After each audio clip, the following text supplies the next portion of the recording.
you actually have to acknowledge about parenthood. Your kid feels intensely threatened by you. And the reason that they feel threatened by you is because you have the power to show them whether or not they are loved, or whether or not they are worthy.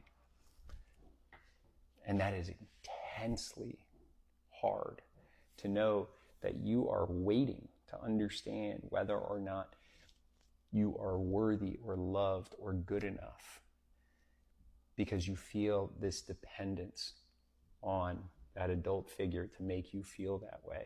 And that is a very threatening position for our children to be in, a very vulnerable position for our children to be in.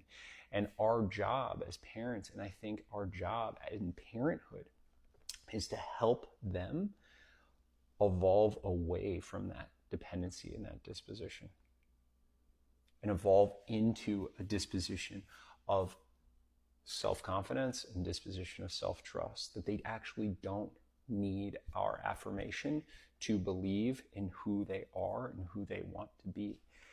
And so that threat is negated. Because if you're like me and you've entered adulthood as a people pleaser, and you know that you want to make sure that people think of you in a certain way, you know how crippling it is to not be able to say, I have my own worth.